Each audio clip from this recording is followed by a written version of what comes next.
حضرت ابراہیم علیہ السلام کے ہاں اولاد نہیں تھی، خدا خدا کر کے ایک بیٹا ملا، نام اسماعیل رکھا۔ حضرت ہاجرہ کی گود میں بچہ کھیلتا ہے، حضرت ابراہیم اس کو گود میں لے کے پیار کرتے ہیں۔ رب کا حکم نامہ آتا ہے، اس بچے کو لو اور اس کی ماں کو لو اور ایسی وادی میں چھوڑاؤ جو بے آب و گیا ہو، جہاں کوئی سبزہ نہ ہو، جہاں کوئی کھیتی نہ ہو، جہاں کوئی آبادی نہ ہو۔ اللہ اکبر!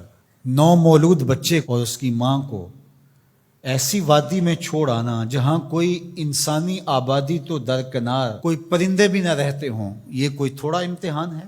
ذرا تصور تو کیجئے، کلیجے کانپ جاتے ہیں۔ لیکن حضرت ابراہیم اس امتحان کے لیے بھی تیار ہوئے۔ تھوڑا سا سامان لیا، اپنی بیوی کو اور اپنے نومولود بچے کو لے کر کے 3 نفوس پر مشتمل قافلے نے جا کے وہاں پڑاؤ کیا۔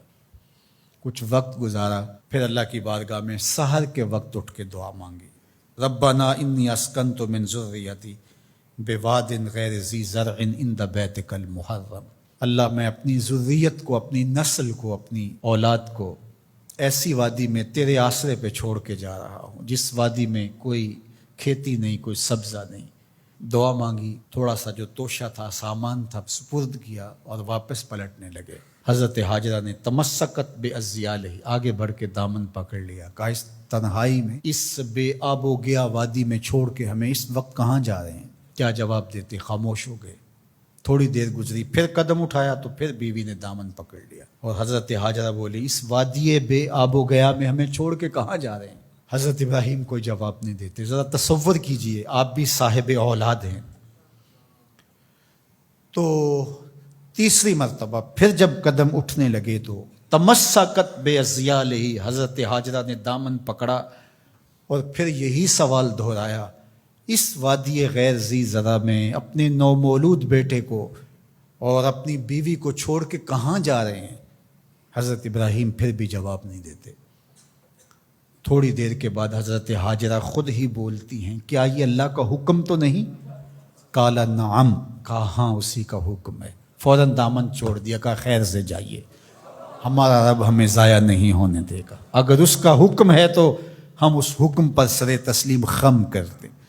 اگر یہ امتحان حضرت ابراہیم علیہ السلام کا تھا تو میری مائیں اور بہنیں بھی سن رہی ہیں اور آپ بھی ان جذبات سے آگاہ ہیں۔ ایک ماں کے لیے یہ کتنا بڑا حوصلہ تھا۔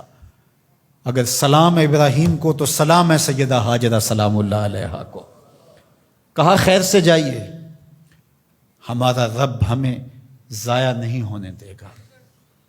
پھر جہاں دن بھی نہیں کٹتے تھے اس خاتون نے وہاں راتیں بھی کاٹی۔ توشہ ختم ہو گیا، پانی بھی ختم ہو گیا، پھر 2 دن کے بعد ماں کی چھاتیوں سے دودھ بھی خشک ہو گیا۔ خود تو بھوک کاٹ رہی ہے لیکن بیٹے کی پیاس اور بھوک دیکھی نہیں جاتی۔ ایک چھوٹے سے پتھر کی اوٹ میں اسماعیل کو لٹایا اور خود پانی کی تلاش میں نکلی۔ ماں کی تڑپتی ہوئی ممتا کی کہانی دیکھو۔ اللہ اکبر! کبھی صفا پہ کبھی مروہ پہ 7 چکر کاٹتی ہیں۔ پھر جب 7ویں چکر میں مروہ پہ پہنچی، اطراف میں دیکھا، کہیں کوئی پانی کے آثار ہویدا نہیں ہوئے۔ گزرتے گزرتے بیٹے کو بھی دیکھتی تھی، نشیبی جگہ سے بھاگ کے گزرتی تھی، وہاں لال نظر نہیں آتا تھا۔ مروہ سے دیکھا، دور اوٹ میں پڑا ہوا بچہ تڑپ رہا ہے، لگا زندگی کی آخری سانسیں ہیں۔ مروہ سے دوڑ کے جو ہی قریب آئیں تو منظر بدلا ہوا تھا۔ وہ اسماعیل جو پیاس سے تڑپ رہے تھے، پیاس سے جب انہوں نے ایڑیاں رگڑی، خدا نے چشمے جاری کر دی، پانی پھوٹ نکلا، دوڑی اور منڈھیر کر دی اور کہا زم زم، رک جا رک جا۔ کہا کہ اللہ بھلا کرے سیدہ ہاجرہ کا، اگر وہ زم زم کہہ کے پانی کو نہ روکتی وہ پوری روئے زمین پہ پھیل جاتا۔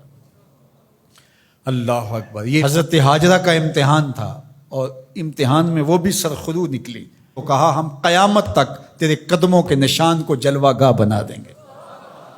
آج عمرہ ہو، حج ہو، وہاں کج کلا بھی دوڑتے دکھائی دیتے ہیں، بادشاہ بھی دوڑتے دکھائی دیتے ہیں۔ ان راہوں پہ پیغمبر بھی دوڑے ہیں، ولی بھی دوڑے ہیں، امام الانبیاء نے بھی سعی کی ہے۔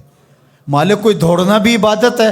کہا جن راہوں پہ میری بندی دوڑی ہے قیامت تک ان راہوں کو جلوہ گاہ بنا دوں اور ان پست قامت پہاڑیوں کو میں اپنی نشانیاں قرار دیتا ہوں۔ ان الصفا والمروۃ من شعائر اللہ، یہ اللہ کی نشانیاں قرار پائیں، عزتوں کے نشان بن گئے۔ اللہ اکبر۔ یہاں ایک ماں اپنے بیٹے کے لیے بے تابانہ دوڑی تھی۔ اچھا، راستے کے اندر نشیبی جگہ سے دوڑ کے اس لیے گزری تھی کہ وہاں بیٹے کا چہرہ نظر نہیں آتا، اور یہاں ماں بیٹا اکٹھے دوڑ رہے ہوتے ہیں، حکم ہے بیٹا دوڑ کے گزرے، اس لیے کہ اس ادا کو ادا کرنا ہے۔